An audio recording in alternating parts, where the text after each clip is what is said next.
Saya Valentina Sitorus bersama Anda di Sapa Indonesia Pagi, Saudara. Motif kasus pembunuhan berencana Brigadir Yosua Huta Barat masih menjadi misteri.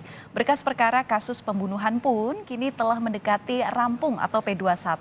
Nah, kemudian apakah kesehatan mental para tersangka ini juga penting untuk diperiksa dan kondisi kejiwaan seperti apa yang kemudian membuat seseorang tega atau nekat berbuat aksi pembunuhan, terlebih terhadap orang yang dikenal secara dekat. Nah, hari ini saudara kita akan berbincang dengan psikiater atau spesialis kedokteran jiwa yang sudah hadir di studio bersama saya di sini, ada Dr. Danardi Sosro Sumiharjo. Selamat pagi dokter. Selamat pagi Mbak Salam Valen. sehat, terima kasih sudah meluangkan waktu di sini. Ya ini dokter, jadi kan ini kasus terkait dugaan pembunuhan berencana, ini kan sudah jadi sorotan publik selama 4 bulan. Nah, kemudian dengan pemeriksaan yang sudah dilakukan terhadap kejiwaan dan kesehatan para tersangka ini, khususnya Ferdi Sambo, ini seperti apa dokter melihatnya? Sudah cukupkah atau perlu adanya pemeriksaan secara berkala? Jadi kalau membahas kasus Pak Ferdi Sambo ini, satu hal dulu bahwa karena saya ini sebagai dokter yang terikat dengan kode etik, pasal 7 mengatakan bahwa saya hanya bisa menjelaskan, membuat diagnosis apabila saya melakukan pemeriksaan sendiri. Tetapi saya sebagai dokter boleh memberikan uraian tidak tertuju semata-mata pada kasusnya, tapi secara umum bahwa gangguan jiwa itu seperti apa, kasus hukum itu seperti apa. Jadi kalau juga mengamati kasus Pak Ferdi Sambo dan tersangka yang lainnya, bahwa dari pihak kepolisian sudah melakukan pendampingan. Apakah itu dari pihak kepolisian sendiri atau dari LPSK sendiri, teman-teman kami SPKJ atau kedokteran jiwa psikiater itu sudah melakukan pendampingan.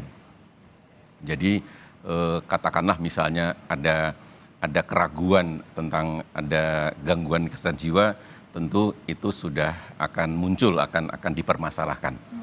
Tapi harus saya memberi komentar dulu begini, bahwa gangguan kejiwaan itu sifatnya dinamis. Gangguan kejiwaan itu tidak permanen, tetapi ada self healing daripada individu itu untuk melakukan perbaikan, bahwa setiap hari atau mungkin beberapa hari seminggu itu kondisinya sudah bisa berubah. Jadi tantangan dari seorang dokter psikiater adalah bahwa kalau misalnya ada kasus melakukan suatu tindakan pidana, tindakan kekerasan, tindakan pembunuhan, itu kita diminta untuk memeriksa bahwa pada saat melakukan tindakan kejahatan itu, tindakan kekerasan, tindakan pembunuhan itu, apakah dalam kondisi yang terganggu secara kejiwaannya. Apakah seseorang itu tidak mampu berpikir yang jernih, tidak mampu mengendalikan emosi dengan baik, tidak mampu mengendalikan perilakunya. Jadi disitulah bahwa tantangan bagi seorang psikiater memeriksa kondisi pada hari hanya, pada jam D-nya. Hanya seringkali mendapat kesulitan bahwa kita diminta memeriksa itu sudah seminggu kemudian, bahkan sebulan kemudian. Kadang-kadang kita harus menyusun suatu prediksi. Moga-moga keilmuan itu tetap terus terjaga dan bisa membuat diagnosis meskipun itu sudah seminggu yang lalu, sebulan yang lalu. Kira-kira seperti itu. Untuk melihat secara kondisi psikis Ferdi Sambo, bagaimana Anda melihatnya dokter? Tentu saya tidak boleh untuk kasus kasus Pak Ferdi karena tidak meriksa. Tapi bahwa mungkin saya menganalisanya begini, bahwa tindakan pembunuhan atau kita menggunakan istilahnya homicide itu tentu sangat erat dengan kondisi kejiwaan seseorang. Saya bisa melihat dari 3 hal, bahwa tindakan pembunuhan itu bisa dilakukan pada seseorang yang terganggu kejiwaannya dalam taraf berat. Katakanlah itu di kondisi yang namanya psikosis, kondisi yang namanya skizofrenia, itu seseorang terganggu secara distorsi pikirannya, emosinya juga terganggu. Ada suara-suara, ada halusinasi dengar, atau ada suatu delusional pikiran bahwa meyakini sesuatu yang salah tetapi tetap dipegang. Katakanlah misalnya bahwa saya dikejar-kejar seseorang, saya mau dibunuh, maka daripada dia dibunuh, maka dia membunuh duluan. Bagi seorang psikiater untuk mendiagnosis apakah itu psikosis, apakah skizofrenia tidaklah terlalu sulit. Kondisi kedua yang namanya gangguan kepribadian. Gangguan kepribadian itu juga ada spektrumnya. Ada yang mungkin warnanya cukup pekat, ada warnanya yang sudah agak memudar, tapi bahwa beberapa hal ditandai. Bahwa gangguan kepribadian antisosial yang bisa melakukan tindakan pembunuhan itu seseorang yang tidak peduli dengan perasaan orang lain, tidak ada empati, emosinya dangkal, tidak peduli dengan aturan, melanggar hukum, melanggar norma, melanggar sopan santun, itu biasa dilanggar. Kemudian tidak mampu membina hubungan emosional, membina kesetiakawanan dalam jangka panjang. Orang dengan gangguan kepribadian antisosial itu tidak mudah belajar kesalahan, kesalahan yang lalu itu tidak bisa menjadi pelajaran. Makanya bahwa seseorang yang dihukum di LP itu kalau memang punya gangguan antisosial itu nggak bisa menjadi jera, nggak bisa cekapok. Dan orang dengan gangguan kepribadian antisosial itu inginnya kesalahan itu orang lain. Jadi selalu membuat rasionalisasi, membangun suatu cerita bahwa yang bisa dianggap masuk akal agar supaya yang salah orang lain. Dan yang satu hal lagi bahwa orang gangguan kepribadian itu tidak tahan frustrasi, tidak tahan kecewa. Atau mungkin istilah sekarang senggol bacok paling raya. Bahwa mudah marah, mudah meledak, dan mudah menyakiti orang lain, bahkan bisa melakukan pembunuhan. Dan itu bisa terpicu hal-hal yang sepele. Tapi ada kondisi ketiga yang kondisi kejiwaannya barangkali mungkin seseorang ini masih dalam kondisi yang kita sebut normal atau sehat, tetapi terpicu pada hal-hal yang sangat sensitif, terpicu hal-hal yang bagi individu tersebut bahwa dia sangat tersinggung berat, maka terjadi suatu kemarahan yang hebat. Itu bisa terjadi. Tentunya kalau tadi dikatakan bahwa seseorang itu melakukan suatu tindakan pembunuhan, tentu ada latar belakang juga bahwa mungkin juga secara emosi memang gampang meledak atau ada sisi impulsifnya. Tapi juga ada latar belakang lain bahwa individu itu terlatih untuk katakanlah bela diri yang mudah menusuk orang, mudah memukul orang, atau individu itu punya latar belakang kemiliteran, kepolisian. Artinya yang sudah biasa melakukan suatu tindakan. Dan melihat sebuah kejahatan, kenekatan ya, itu biasa. Membunuh orang itu hal yang sesuatu yang biasa bagi mereka. Itu bisa terjadi pada kondisi yang relatif dia adalah orang normal. Nah, ini kalau melihat kasusnya dari Verdi Sambo ini kan berarti bos membunuh bawahannya. Ya. Kondisi psikologi ini termasuk kategori apa, dokter? Jadi kalau seseorang itu bahwa dalam kondisi yang sangat berkuasa, kondisi yang bisa merekayasa, bisa tadi bahwa orang dengan mudah melanggar aturan, mudah menciptakan suatu rasionalitas, suatu cerita bahwa sangat mungkin bahwa kemudian dengan kekuasaan tersebut, dengan otoritas tersebut untuk melakukan tindakan yang melanggar aturan, itu bisa terjadi. Oke. Ini dengan untuk menentukan bahwa kondisi atau emosional yang tadi kan dokter sempat mengatakan bahwa faktor emosional itu bisa menjadi salah satu hal yang membuat orang nekat membunuh. Betul. Tapi emosi itu kan kerap bersifat fluktuatif dan dinamis.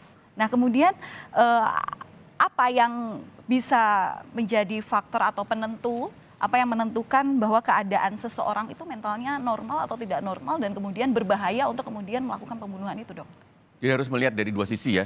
Ada faktor eksternalnya, ada faktor internalnya. Kalau berbicara di faktor internalnya adalah saya memiliki sifat-sifat, saya mempunyai suatu ciri kepribadian tertentu.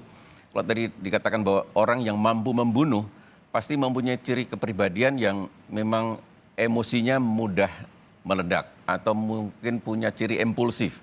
Dan saya tadi mengatakan bahwa saya mempunyai latar belakang yang memang terbiasa untuk memukul orang, membunuh orang, menusuk orang.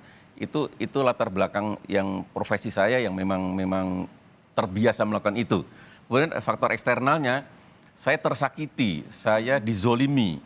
Itu menjadi suatu titik temu bahwa kemarahan saya dipicu. Ada faktor eksternal, ada faktor internal saya yang memang mudah terpicu. Padahal sehari-hari saya berperilaku normal, saya dibilang saya orang sehat. Itu bisa terjadi seperti itu. Oke, berarti kan ini kan secara kasat mata bisa kepribadian ini bisa diamati oleh orang-orang sekitar ya, Dok, Oh ya. iya, betul. Nah, apa yang kemudian menjadi saran bagi kami, terutama jika melihat ada teman atau rekanan terdekat begitu, Dok, memiliki ciri-ciri dia bisa memiliki potensi untuk membunuh, apa kemudian yang harus dilakukan? Oke, saya ingin memasukkan di sini dulu bahwa gangguan jiwa, seseorang yang mengalami gangguan jiwa tidaklah serta-merta kemudian dia bebas dari tindakan hukum. Dia tidak bisa lepas dari tidak bertanggung jawab pada tindakannya. Karena gangguan jiwa sendiri itu spektrumnya luas. Di buku kami ada F0 sampai F99, artinya ada 100 diagnosis. Ada diagnosis yang gangguannya berat, ada yang gangguannya sedang, ada yang ringan, dan juga di dalam menentukan seseorang itu layak untuk bertanggung jawab, itu ada penilaian kapasitas mental, ada penilaian bahwa fungsi kognitifnya bagaimana, apakah bisa berjalan dengan baik.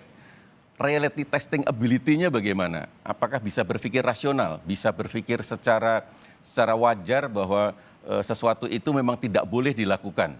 Jadi bukan sekedar diagnosis saja dalam gangguan jiwa, tetapi kapasitas mental itu sangat penting untuk menentukan bahwa seseorang itu siap untuk menjalani pemeriksaan, siap bertanggung jawab pada tindakannya. Nah, kalau tadi bahwa seseorang itu untuk diamati gangguan jiwa itu bisa terjadi tadi bahwa sifatnya insidental, tapi ada latar belakang tertentu bahwa individu itu memang memiliki ciri-ciri tertentu yang bisa meledak, yang bisa menyakiti orang lain. Tapi kalau tadi berbicara gangguan kepribadian antisosial, itu prosesnya panjang. Jadi barangkali dari remaja sudah kelihatan bahwa ada ciri-ciri begini dan itu sifatnya menetap jangka panjang. Oke, berarti tanggapan publik terkait adanya gangguan jiwa pada kepribadian Verdi Sambo itu terbantahkan ya, Dok ya? Saya nggak bisa mengatakan gitu. Bisa ya, bisa enggak. Tapi prinsipnya yang ingin kita sampaikan bahwa jangan sampai bahwa gangguan jiwa itu nanti ditakutkan bahwa kalau seseorang itu didiagnosis gangguan jiwa kemudian bebas dari tindakan hukum. Tidak begitu. Bahwa kalau memang saya malah melihatnya begini, bahwa selama ini tidak ada permintaan dari kepolisian, tidak dari permintaan barangkali nanti dari kejaksaan bahwa ada kesulitan pemeriksaan, ada kehambatan bahwa tidak mampu menjawab pernyataan, tidak mampu berpikir secara rasional. Saya tidak melihat itu. Kalau tidak melihat itu bahwa dugaan kita bahwa baik-baik saja ini secara kesehatan jiwanya, baik-baik saja proses pikirnya. Jadi kapasitas mentalnya dalam kondisi yang baik. Oke. Bisa diperiksa, ya. Oke, ini singkat saja dokter. Ini kan Verdi Sambo sebentar lagi jika berkasnya lengkap kemudian akan menuju ke arah persidangan begitu. Adakah rekomendasi dari dokter Danardi terutama terkait pengawasan untuk juga pemeriksaan rutin terkait menjamin kesehatan jiwanya Verdi Sambo ini dalam kondisi baik sehingga dia dapat menjalani persidangan? Apa yang kemudian rekomendasi terhadap kepolisian ataupun juga dokter yang mengawasi Verdi Sambo dan juga tersangka lainnya? Pak Valen, setahu saya bahwa teman-teman kami dari kedokteran jiwa itu melakukan pendampingan. Pendampingan baik pada para tersangka, tentunya setiap kali pemeriksaan juga teman sejawat saya ada, artinya bahwa ini dipantau, bahwa kondisi ini diharapkan tetap kondisi dalam keadaan sehat, bisa dilakukan pemeriksaan dengan seksama, dengan baik, dan tidak mengalami hambatan. Oke, baik, terima kasih Dr. Danardi Sosro Sumiharjo, psikiater yang sudah memberikan pandangan terhadap kami. Tentu harapannya semoga ini dalam proses menuju persidangan ini kesehatan jiwa ataupun kesehatan secara fisik, psikologi dari Verdi Sambo dan juga tersangka lainnya bisa dalam kondisi baik sehingga Semoga berjalan lancar ya. Semoga berjalan lancar. Terima kasih dokter, salam sehat selalu.